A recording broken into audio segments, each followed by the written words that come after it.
Мероприятие, посвященное подведению итогов года работников образования, началось с пресс-конференции. В ней приняли участие руководители образовательных учреждений. Их выступления смогли дать полную картину современной системы образования.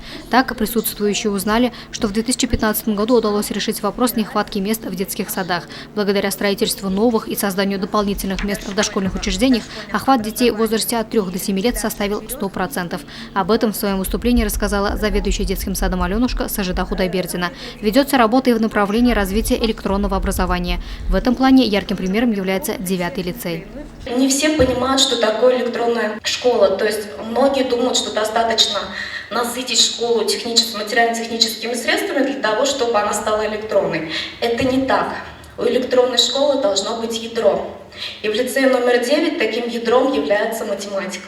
Параллельно с развитием электронной школы или умной школы, смарт-школы, как это сейчас называется, мы также работаем именно над математическим образованием в нашем лицее. С чего мы начали?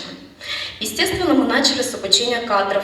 100% учителей лицея прошли курсы обучения, повышения квалификации в области ИКТ, и все учителя лицея умеют пользоваться средствами ИКТ на своих уроках, все применяют. О внедрении нового подхода в деле подготовки школьников к ЕГЭ доложил начальник отдела образования Гаяс Хасанов.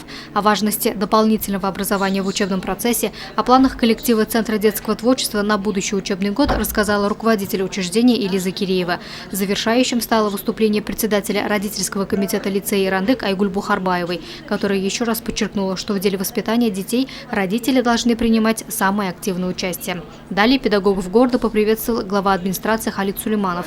В своем выступлении он отметил положительные тенденции и проблемные стороны в системе городского образования. По словам Халита Хамзовича, посещение дошкольных учреждений оставляет желать лучшего. Педагогам есть над чем поработать в 2016 году. Награждение за добросовестный труд в нелегком деле воспитания подрастающего поколения стало кульминационным моментом подведения итогов года. Ежегодно учителей, представившихся к награде, очень много, и это вполне оправдано. В течение всего учебного года педагоги и их воспитанники беспрерывно принимают участие на олимпиадах, соревнованиях, различных конкурсах и фестивалях.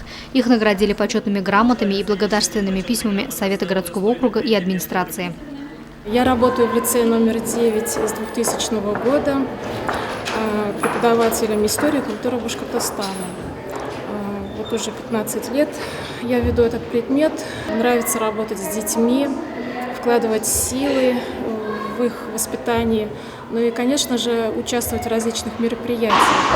И такие награды от администрации города, и, конечно же, придают огромный стимул для дальнейшей работы.